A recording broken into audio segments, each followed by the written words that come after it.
बिस्मिल्लाहिर्रहमानिर्रहीम। मौला कायनात फरमाते हैं कि मैं रसूल अल्लाह के साथ था कि कुरैश की एक जमात आपके पास आई और कहा कि हम आपसे एक बात कहते हैं, अगर आपने वो पूरी कर दी तो हम आपकी बात को मान लेंगे कि आप नबी हैं। हज़रत ने फरमाया कि तुम्हारा क्या मुतालबा है? उन्होंने कहा कि आप इस दरख्त को पुकारें कि वो जड़ समेत उखड़ कर आ जाए और आपके सामने आकर ठहर जाए।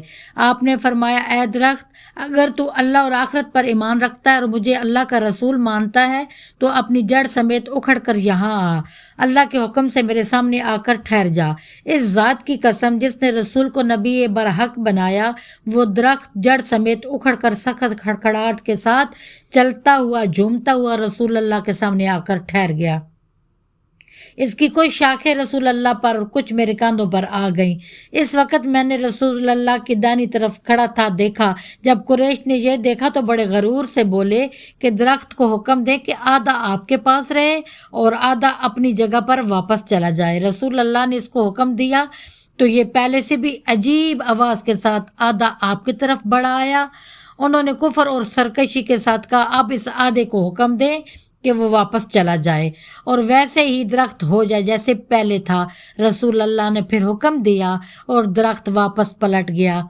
ये देखकर मैंने कहा, ला इलाहा इल्लल्लाह, या रसूल अल्लाह, मैं सबसे पहले इसका इकरार करने वाला हूँ कि दरख्त ने अल्लाह के हुक्म से आपकी नबुव्वत की तस्दीक करने के लिए जो कुछ किया वो वाकई किया है, इसमें निगाह का कोई धोखा नहीं है। तो वो कहने लगे कि आप तो परले दर्जे के जादूगर हैं और इस हाथ की सफाई में इन जैसे लोग ही आपकी तस्दीक कर सकते हैं। इससे इनका इशारा मेरी तरफ था, मगर ये लोग जो मर्जी कहें, मुझ पर अल्लाह के बारे में किसी की मलामत का कोई असर नहीं होता। ये रसूल अल्लाह का आंखों देखा मौजज़ा है और कई मौजज़े अजूर के, जो चांद के 2 टुकड़े करना, कंकरियों का आपके हाथ पे कलमा पढ़ना, ये सब मौजज़े